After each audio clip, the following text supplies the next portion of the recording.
Hello, कैसे हैं आप लोग। चलिए, तो कल हम लोग ओम्स लॉ, ओम का नियम पढ़ चुके थे, ठीक है। और आज हम स्टार्ट करने जा रहे हैं, उसी से रिलेटेड टॉपिक है, उसी के आगे का टॉपिक है। ओम्स लॉ में हम लोगों को क्या चीज़ मिला था, ओम के नियम से हम लोगों को क्या चीज़ मिला था, रेसिस्टेंस के बारे में, प्रतिरोध के बारे में। प्रतिरोध क्या है, एक चालक का एक गुण होता है जो कि धारा का विरोध करता है, ठीक है। अब यहाँ पर ध्यान दीजिएगा, उसी से रिलेटेड टॉपिक है, क्या चाहिए अगला आप लोग हेडिंग दे दीजिएगा, रेसिस्टिविटी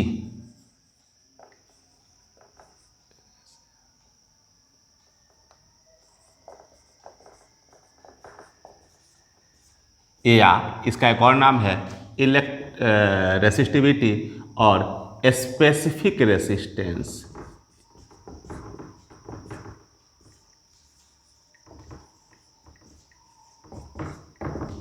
शब्द से कुछ पहचान रहे होंगे, स्पेसिफिक रेसिस्टेंस, ये प्रतिरोध ही है एक तरह का। ओम के नियम में हम लोगों को क्या चीज मिला, ओम का नियम क्या चीज कहता है कि V directly proportional to I, तो V equal to R I, ठीक है। जहां R क्या हुआ, एक मटेरियल का एक प्रॉपर्टी है, मटेरियल का एक प्रॉपर्टी है जिसके कारण वो क्या होता है, कोई भी कंडक्टर से जो करंट फ्लो होता है वो क्या करता है, उसका वो अपोज करता है। इसके बारे में और भी आगे पढ़ेंगे हम लोग, आगे और भी इस पर ध्यान देना है। फिलहाल जो रेसिस्टेंस, वहाँ पर हम दो बात लिखे थे, क्या चीज़ कि रेसिस्टेंस जो है ये निर्भर करता है चालक के डायमेंशन पर। आप याद कीजिए, पिछला वीडियो देखिएगा, उसमें एक बात हम लिखे हैं कि रेसिस्टेंस जो है सो निर्भर करता है चालक के डायमेंशन पर, उसके विमा पर, विमा यानी कि लंबाई और मोटाई, अनुप्रस्थ काट के क्षेत्रफल पर। साथ में रेसिस्टेंस निर्भर करता है किस पर, टेम्परेचर पर, ठीक है। तो दो बात हम लिखे थे, तो टेम्परेचर की बात हम आगे करेंगे, इसके अगले वीडियो में हम करेंगे। फिलहाल आज के वीडियो में हम बात जिक्र कर रहे हैं किसका, किस पर, रेसिस्टेंस जो निर्भर कर रहा है डायमेंशन पर, इस पर हम जिक्र करेंगे, ठीक है। अब ये डायमेंशन पर किस तरह से निर्भर करता है, इसको थोड़ा सा यहाँ पर ध्यान देना है। और यहीं से जब ये रेसिस्टेंस और डायमेंशन का जब रिलेशन निकालेंगे तो इसी बीच जो है सो हम लोगों को स्पेसिफिक रेसिस्टेंस मिलेगा, विशिष्ट प्रतिरोध। हिंदी में आप लोग लिख लीजिएगा, प्रतिरोधकता या विशिष्ट प्रतिरोध, प्रतिरोधकता या विशिष्ट प्रतिरोध, ठीक है। तो अब जो है सो इसका हम आगे का काम शुरू करते हैं। प्रतिरोधकता या विशिष्ट प्रतिरोध हेडिंग दे दीजिएगा। अब ये क्या होता है सो यहाँ पर ध्यान देना है।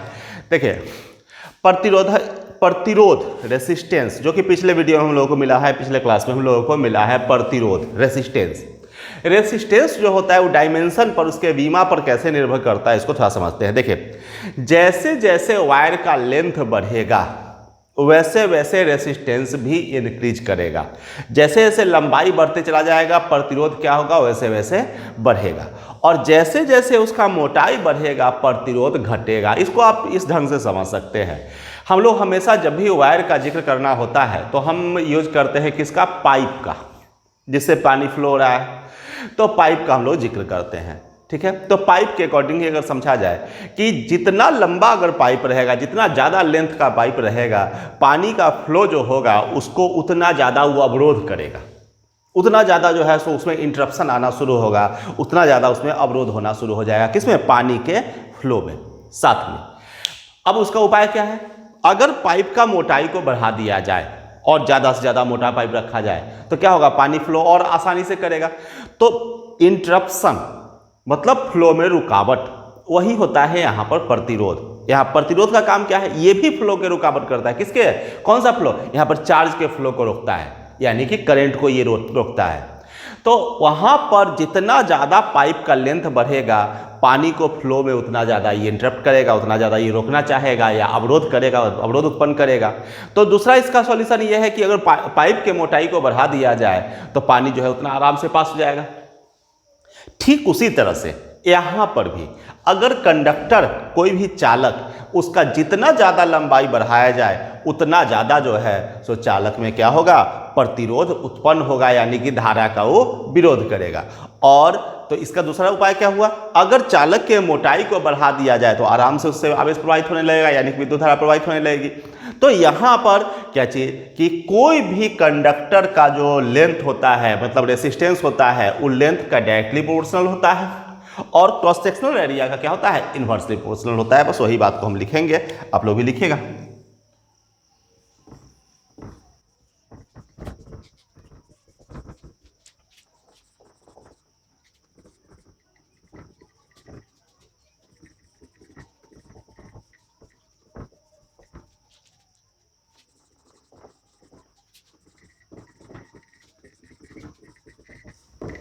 चलिए लिखिएगा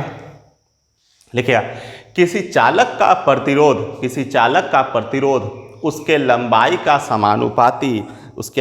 का समानुपाती तथा उसके अनुप्रस्थ काट के क्षेत्रफल का व्युत्क्रमानुपाती होता है। यानी कि R directly proportional to L और R inversely proportional to A। ठीक है, अगर इक्वेशन फर्स्ट और सेकेंड को मिक्स किया जाए तो from equation first and second समीकरण 1 और 2 से क्या हो जाएगा, R directly proportional to L/A। आप जानते हैं कि प्रोपोर्शनलिटी जब हटाया जाता है कांस्टेंट का यूज किया जाता है, तो यहाँ देखिए R इक्वल टू, यहाँ पर कांस्टेंट यूज किया जाता है रो, इसको रो पढ़ते हैं तो रो L/A। अब ये रो क्या है, यही जो रो जिसको प्रोपोर्शनलिटी कांस्टेंट कहा जाता है, यही जो रो है इसी को बोला जाता है क्या चीज, स्पेसिफिक रेसिस्टेंस या रेसिस्टिविटी। लिख देते हैं वेयर रो इक्वल टू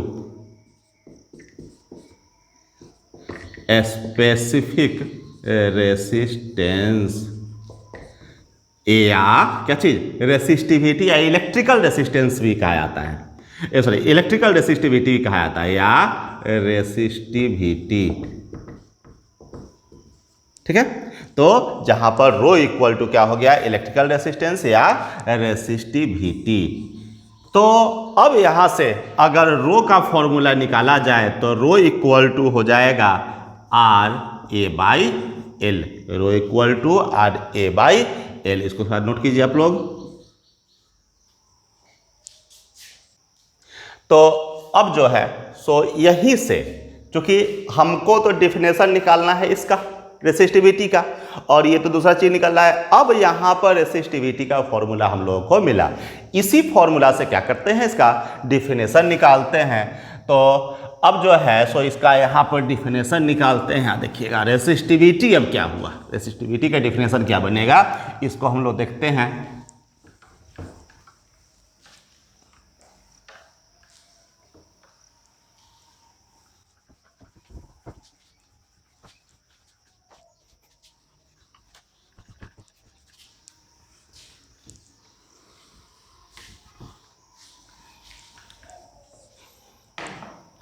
चलिए यहाँ देखिए, ए का वैल्यू अगर 1 कर दिया जाए, 1 metre square, 1 millimetre square, 1 centimetre square, यानी कि यूनिट कर दिया जाए, और एल का वैल्यू भी यूनिट कर दिया जाए, तो निश्चित रूप से रो इक्वल टू हो जाएगा आर, यानी कि यूनिट लेंथ और unit cross sectional area of a conductor, कोई भी कंडक्टर का यूनिट लेंथ और यूनिट क्रॉस सेक्शनल एरिया में जो रेसिस्टेंस आएगा वही रेसिस्टेंस उसका क्या कहलाएगा, रेसिस्टिविटी कहलाएगा। बस यहीं से इसका डिफिनेशन निकलता है।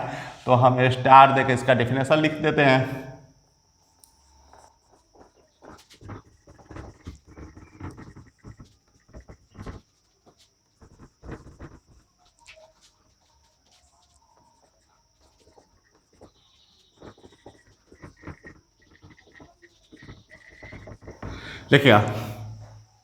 देखिए किसी चालक के इकाई लंबाई तथा इकाई अनुप्रस्थ काट के क्षेत्रफल, तो देखिए सब कुछ इकाई लंबाई और इकाई अनुप्रस्थ काट के क्षेत्रफल का अर्थ आता है कि वो कौन सा आकृति हो गया, घनाकार आकृति हो गया, घन। तो लिख सकते हैं ब्रैकेट में क्यूब यानी कि घन। ठीक है, तो इकाई लंबाई तथा इकाई अनुप्रस्थ काट के क्षेत्रफल में लगने वाला प्रतिरोध उस चालक का प्रतिरोधकता कहलाता है। फॉर्मूला आपके सामने है। तो रो इक्वल टू हो जाएगा RA/L, जो कि फॉर्मूला यहाँ पर लिखा हुआ है ही।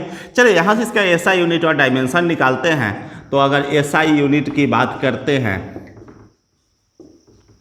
तो SI यूनिट हो जाएगा इसका क्या चीज़, R का हो जाएगा ओम, A का हो जाएगा मीटर स्क्वायर और L का हो जाएगा मीटर। इससे ये कट गया तो ओम मीटर। चलिए अब डायमेंशन की अगर बात किया जाए तो ओम का डायमेंशन अगर याद है तो ठीक है। डायमेंशन की बात की जाए तो ओम का डायमेंशन क्या होगा, चलिए, तो ओम का डायमेंशन होता है ml2 t-3 और I-2 IT ना बताया बटा में। चलिए, तो I-2 और मीटर का हो जाएगा L, तो कुल मिला के बन जाएगा ml3 t-3 और I-2। ठीक है, तो ये हुआ इसका डायमेंशन। अब स्टार्ट करते हैं इस पर न्यूमेरिकल। आप लोग नोट कीजिए इसको। हाँ चलिए, तो अब इस पर न्यूमेरिकल शुरू करते हैं। आपको ये दो न्यूमेरिकल हम लिखे हैं साइड में, तो हिंदी वाले जो है सो उसका पहले हिंदी लिख लीजिए, न्यूमेरिकल लिख लीजिए, उसके बाद फिर ये दो न्यूमेरिकल सॉल्व करते हैं। लिखिए, क्वेश्चन लिखिएगा, पहला क्वेश्चन यहाँ पर लिखिएगा। पहला क्वेश्चन है, लिखिएगा, एक चालक का लंबाई या एक तार का लंबाई 2 मीटर तथा उसका त्रिज्या 0.2 मिलीमीटर है। अगर लिखिएगा तथा चालक का प्रतिरोध 10 ओम है। अगर लिखिएगा उस चालक का प्रतिरोधकता ज्ञात करें। अगला क्वेश्चन है, यहाँ पर 2 नंबर क्वेश्चन है। देखिएगा, एक तार को खींचकर उसकी लंबाई को उसके प्रारंभिक लंबाई का 2 गुना कर दिया जाता है। एक तार को खींचकर उसकी लंबाई को उसके प्रारंभिक लंबाई का 2 गुना कर दिया जाता है। अगर लिखेगा, यदि तार का प्रारंभिक प्रतिरोध R, यदि तार का प्रारंभिक प्रतिरोध कैपिटल R है तो उसका अंतिम प्रतिरोध क्या होगा। ठीक है, तो बारी बारी से इसको सॉल्व करते हैं। तो पहले सॉल्व कर रहे हैं। तो यहाँ देखिए, पहला क्वेश्चन सिंपल है, इसमें बस कैलकुलेशन है। इसमें बोल रहा है कि तार का लंबाई जो है सो 2 मीटर है और रेडियस दिया हुआ है 0.2 मिलीमीटर। ठीक है, तो लंबाई 2 मीटर और रेडियस दिया हुआ है 0.2 मिलीमीटर। तो इसको हम लोग क्या करते हैं, यहाँ ध्यान दीजिएगा, L = 2 मीटर और R रेडियस दिया हुआ है कितना, 0.2 मिलीमीटर। इसको पहले मीटर में कन्वर्ट करते हैं तो हो जाएगा 0.2 गुने 10⁻³ मीटर, और अगर थोड़ा सा स्टैंडर्ड फॉर्म में लिख दिया जाए तो 2.0 गुने 10⁻⁴ मीटर। ठीक है, रेसिस्टेंस दिए हुए हैं R = कितना, 10 ओम। तो अब जो है सो हमको निकालना है रो, तो रो = होता है क्या चीज़, RA/L, ये ना होता है R = ρL/A। तो रो = हो जाएगा RA/L। सही है। चलिए, तो हमको अब चाहिए किसका वैल्यू, A का, L का और R का। देखिए L R तो है, A नहीं है, तो A कैसे मिलेगा।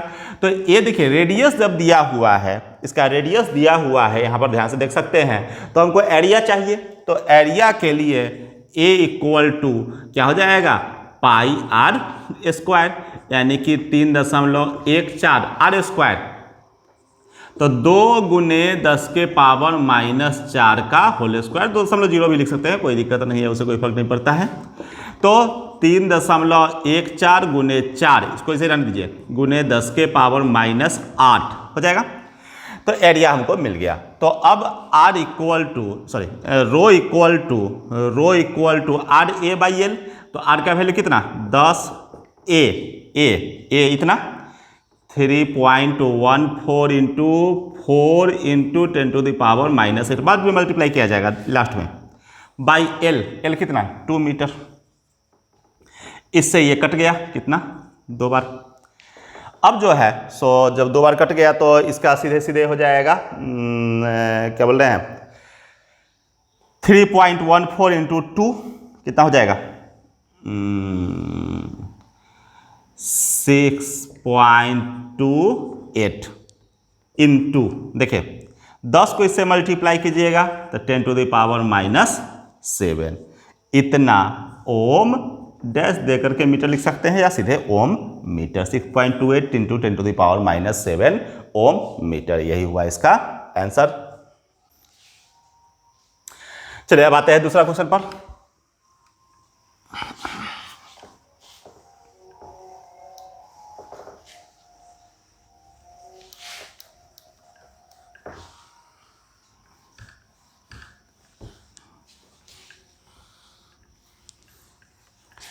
दूसरा क्वेश्चन है कि बहुत इंटरेस्टिंग क्वेश्चन है और बहुत ही कॉमन क्वेश्चन है, सेकंड वाला। सारे बुक में ये वाला क्वेश्चन दिया हुआ है, सारे बुक में कोई भी चीज, कोई भी बुक लटिएगा वहां पर आपको ये वाला क्वेश्चन मिल जाएगा। क्वेश्चन ये है कि एक वायर है जिसको खींचकर उसके लंबाई को दोगुना कर दिया गया, ठीक है, खींच करके लंबाई को दोगुना कर दिया गया। अगर इनिशियल रेसिस्टेंस आर है, आर की जगह पर कुछ वैल्यू भी लिख सकता है, 12 ओम 15 ओम कुछ वैल्यू भी लिख सकता है, कोई फर्क नहीं पड़ता है। तो अगर इनिशियल रेसिस्टेंस कुछ है तो फाइनल रेसिस्टेंस क्या होगा? तो हम लोग मान लेते हैं क्या चीज कि उसका इनिशियल लेंथ क्या चीज एल, और इनिशियल क्रॉस सेक्शनल एरिया जो है सो ए है। तो लिखते हैं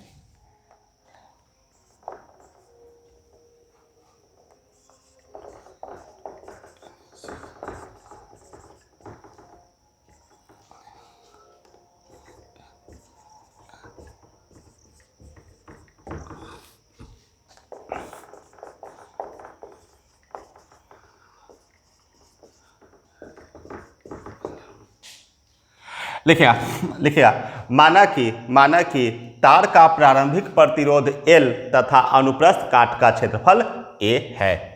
तो R इक्वल टू हो जाएगा रो L बाई ए। हम लोग जान रहे हैं ये तो प्रारंभिक स्थिति है, R equal to rho L by A. अब अंतिम प्रतिरोध जो है उसको हम मान लेते हैं क्या चीज L डैश, ठीक है। अंतिम जो लंबाई है उसको मान लेते हैं L डैश। तो L डैश इक्वल टू क्या बोल रहा है, अंतिम लंबाई क्या हुआ, खींच करके कितना किया गया है, 2 गुना किया गया है, खींच करके उसके लंबाई को खींच करके 2 गुना कर दिया गया है। तो L डैश इक्वल टू हो जाएगा कितना 2L। तो अब जो है हमको नया प्रतिरोध यहां देख लीजिए R डैश जो है R dash equal to rho L dash by A dash हमको निकालना पड़ेगा। क्यों? क्योंकि जैसे ही खींचिएगा तो उसका अनुप्रस्थ आप सोच सकते हैं कि वायर को जब खींचते हैं तो लंबाई जब बढ़ेगा तो उसका मोटाई क्या हो जाएगा, घट जाएगा, ठीक है। तो मोटाई कितना घटेगा उस पर ही हम काम करेंगे। तो अब जो अनुप्रस्थ काट का क्षेत्रफल होगा सो पहले वाला नहीं रहेगा, वो भी चेंज हो जाएगा। लेकिन ये जो रेसिस्टिविटी है ये चेंज नहीं करेगा। रेसिस्टिविटी जो होता है, प्रतिरोधकता जो होता है, वो डायमेंशन पर निर्भर नहीं करता है। एक बात को ध्यान रखिएगा, जो अभी जस्ट हुआ है प्रतिरोधकता, तो ध्यान रखना है रेसिस्टिविटी कभी भी डायमेंशन पर निर्भर नहीं करता है, ठीक है। वो डायमेंशन चेंज होगा, रेसिस्टिविटी चेंज नहीं होगा। हाँ, रेसिस्टेंस चेंज होगा लेकिन रेसिस्टिविटी चेंज नहीं होगा, प्रतिरोधकता चेंज नहीं होगा।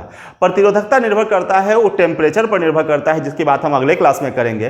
तो फिलहाल बस इस बात को अच्छी तरह से समझ लेना है क्या चीज कि रेसिस्टिविटी जो होता है, प्रतिरोधकता जो होती है सो कहीं पर भी उसके विमा पर यानी कि लंबाई और मोटाई पर निर्भर नहीं करता है। चलिए, तो पहले जितना रेसिस्टिविटी था बाद में भी उतना ही रहेगा। तो R dash equal to rho L dash by A dash. चलिए, तो अब यहां ध्यान देना है, हम लोगों को क्या चीज निकालना है।